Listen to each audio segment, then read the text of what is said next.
Okay, so when did I start having seizures? I started in 7th grade, and they have continued through high school, into my college age years, and even beyond that.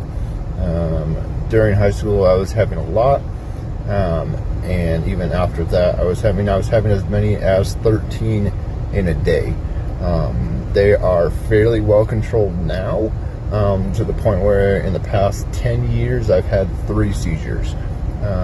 So I was not able to ever complete college.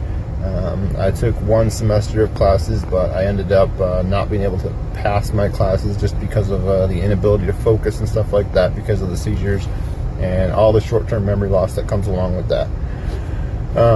So now I work a normal job, but I'm also working on building up an online business to help pay the expenses that come along with meds, and also to help free up more time so that I'm able to spend more time with my daughters, and just have more freedom as well. If you're interested in that, either send me a message, comment on here, or something like that. Just let me know.